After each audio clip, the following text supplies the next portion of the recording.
ya teman-teman. Karena di generasi-generasi sekarang ini, menurut mereka itu Pancasila hanya nama yang terlewat saja. Mereka terkadang nggak tahu artinya, nggak tahu ininya.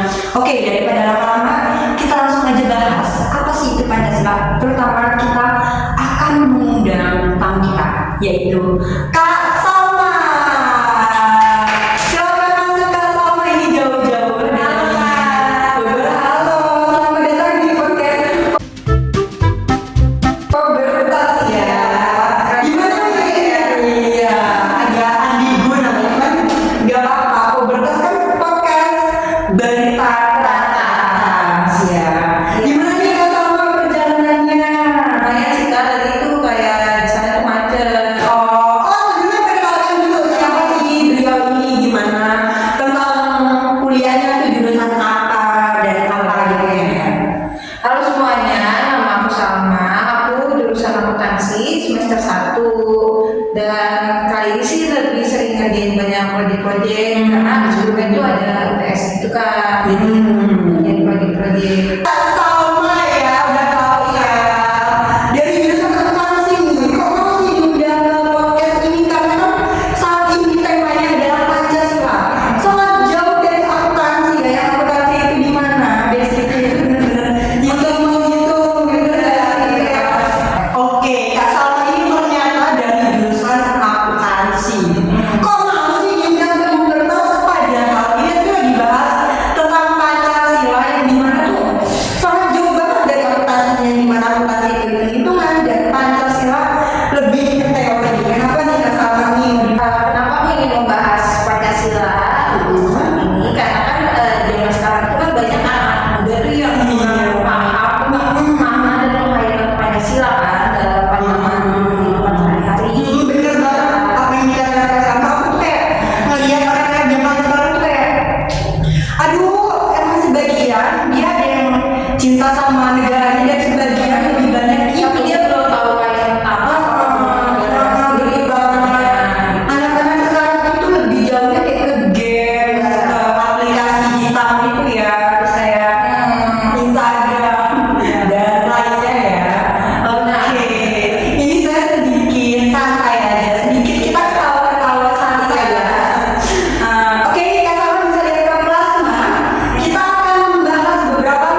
setiap manusia itu mempunyai haknya masing-masing. Kita harus menghargai itu dan kita harus berperilaku adil kepada teman-teman kita sesama gitu. Nah itu teman-teman di luar sana, jadi kita harus berperilaku adil walaupun kita berbeda suku, agama, ras, pulau dan lainnya. Tapi kita Indonesia satu ya, bineka tunggal ika, kita satu. Pokoknya kita nggak boleh mengucilkan teman walaupun beda agama, itu tetap kita rangkul ya. Karena juga Indonesia kan berbagai macam ya. Dan untuk kayak sila ketiga sendiri kan persatuan Indonesia. Kita tuh harus cinta tanah air dan kita tuh harus memahami tentang bineka tunggal ika dan kesatuan bangsa. Jadi kita harus bersama-sama tuh bersatu untuk bangsa kita sendiri. Oh begitu maknanya. Makna dari sila ketiga ya teman-teman. Dicatat apabila penting ya. Dan dari sila keempat sendiri sih kan kerakyatan yang dipimpin oleh hikmat kebijaksanaan dalam pemusyawaratan perwakilan. Jadi itu kita tuh harus tahu kedaulatan rakyat kita harus rakyat itu harus memegang kekuasaan tertinggi dalam negara yang diwujudkan melalui mekanisme demokrasi. Jadi kita bisa negara kita kan demokrasi kan? Iya benar Punya banget. hak demokrasi. Terus Tapi nggak tahu ya yang di atas memang demokrasi atau enggak ya. terus ada dari kayak permusyawaratan bisa bermusyawarah, jadi semuanya bisa dimusyawaratin tanpa kayak adanya perpecahan gitu kan kerakyatan yang dipimpin oleh hikmat gitu. Dan kita harus bijak dalam permusyawaratan untuk perwakilan. Oke. Nah yang terakhir ini dari riset yang aku cari ini tentang keadilan sosial bagi seluruh rakyat Indonesia, yaitu tentang kesetaraan dan keadilan dan pemenuhan kebutuhan dasar serta distribusi kekayaan yang adil. Yang dimaksud tuh kayak distribusi kekayaan yang adil itu mencegah kesenjangan ekonomi Kak. Oke, bentar. Iya karena di Indonesia itu banyak banget, apalagi sekarang sudah ada. Tidak merata gitu ya. Iya, apalagi sekarang juga banyak orang-orang yang di media sosial kayak pamer ke harta-hartanya ke yang seharusnya mereka lebih menghargai, lebih saling membantu nggak sih ya kalau kayak Iya, karena kan kayak kita tahu juga di negara kita ini belum semuanya belum merata ya. Masih ada yang belum tercukupi. Iya, betul sekali Kak Salma. Itu juga maknanya. Oke, sekarang kita mau langsung lanjut ke poin kedua teman-teman, yaitu ada pengalaman buat Pancasila dalam keseharian. Pancasila aja ada pengalamannya guys. Aku baru tahu banget nih semenjak Kak Salma ada di sini.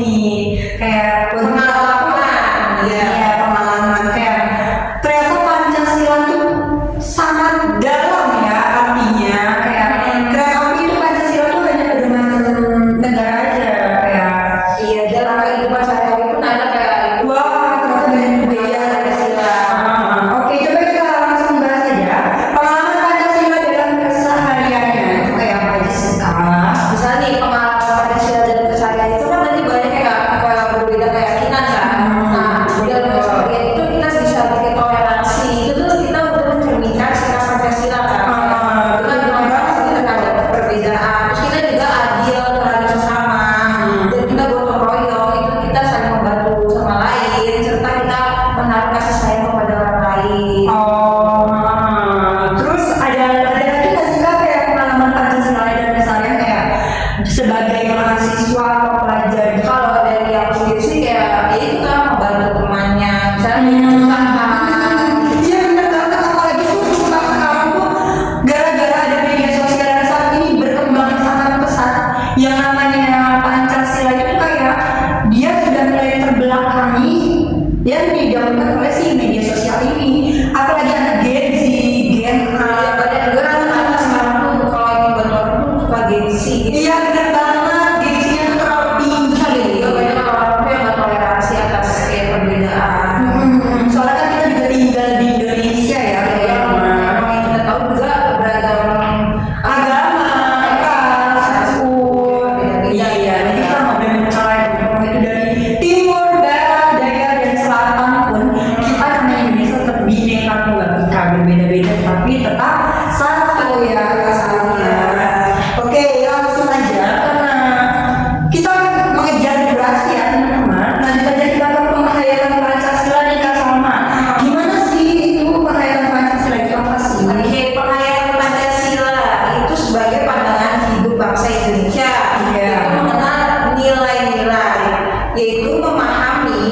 makna dan esensi dari 5 nilai Pancasila yang tadi Kak.